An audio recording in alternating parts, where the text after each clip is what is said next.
નમસ્કાર, સ્વાગત છે મારી વાત યુટ્યુબ ચેનલમાં અને આજે વાત કરીએ છીએ આંગણવાડી કાર્યકર અને તેડાગર ભરતીની અંદર નિમણૂક પત્રક છે આપવા સંદર્ભે.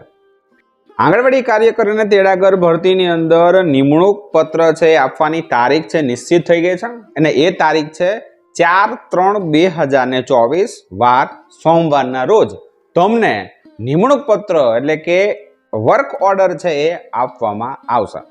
આ વર્ક ઓર્ડર આપવા અંગેનો કાર્યક્રમ શું હશે, એની રૂપરેખા શું છે, આ કાર્યક્રમની સાથે તમને વર્ક ઓર્ડર મળે છે તો વર્ક ઓર્ડર મળ્યા પછી હાજર રિપોર્ટ છે એ કઈ રીતે લખવાનો હોય, હાજર થતા સમયે મારે શું રજૂ કરવાનું હોય, એ તમામ માહિતી આજના વિડીયોમાં સમજીએ છીએ.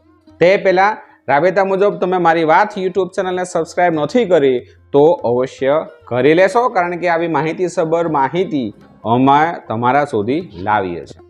ઓકે, આંગણવાડી કાર્યકર અને તેડાગર ભરતીની અંદર પસંદગી પામેલ વર્કર અને હેલ્પર બહેનોને નિમણૂક પત્રક છે એ આપવા અંગેનો કાર્યક્રમ છે એ યોજાવાનો છે.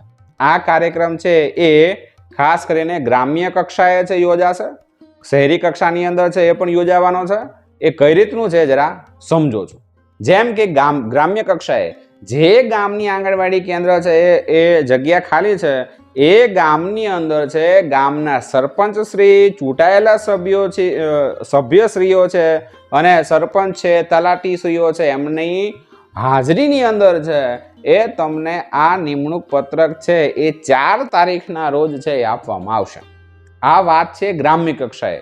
જે ગામની અંદર જગ્યા ખાલી હશે એ ગામના સરપંચ શ્રી, ચૂંટાયેલા સભ્યશ્રી, તલાટી શ્રી, આ બધાની હાજરીમાં નિમણૂક પત્ર એનાયત કાર્યક્રમ યોજાશે અને એની અંદર તમને આ નિમણૂક પત્રક છે એ આપવામાં આવશે.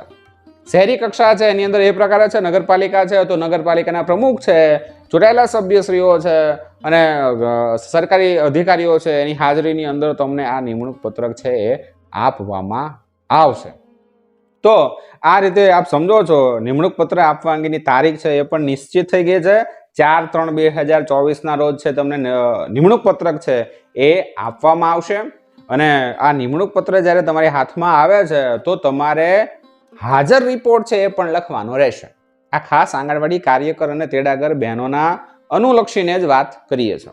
હવે તમે હાજર થાવ છો, તમારા હાથમાં ઓર્ડર આવે છે તો ઘટક કક્ષાએ તમારે હાજર થાવ છું તેવો રિપોર્ટ છે રજૂ કરવાનો રહેશે, જેમાં તમારે તમારું નામકરણ છે લખવાનું રહેશે, પ્રતિશ્રી, CDPO શ્રી, વિષયની અંદર તમે લખશો આંગણવાડી કેન્દ્ર નંબર, જે નંબર હશે એ તમારું કેન્દ્રનું નામ, ત્યાં વર્કર હશે તો વર્કર તરીકે, તેડાગર હશે તો તેડાગર તરીકે હાજર થવા બાબત આવું લખવાનું છે. કોરા કાગળની અંદર તમારે એ હાજર રિપોર્ટ છે લખવો પડશે. તેમાં સવિનય ઉપરોક્ત વિષય અનુસંધાને જણાવવાનું કે ભરતી પ્રક્રિયાની આ તારીખની અંદર જે આખું એનું જે છે વિષય છે એ આપણે ગ્રુપની અંદર છે એ તમને શેર કરીશું.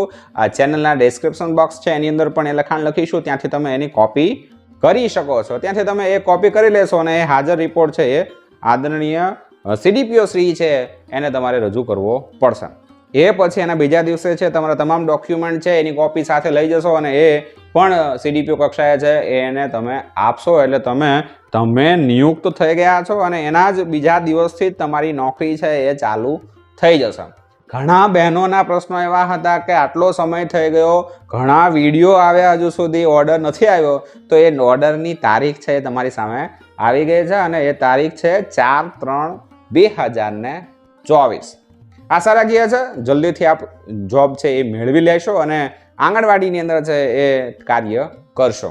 ફરી મળીએ છે આંગણવાડી અનુલક્ષીને મળતી માહિતીઓ આપના સુધી પહોંચાડવા સંદર્ભે. ફરી મળીએ છે. આપ સૌનો ખૂબ ખૂબ આભાર.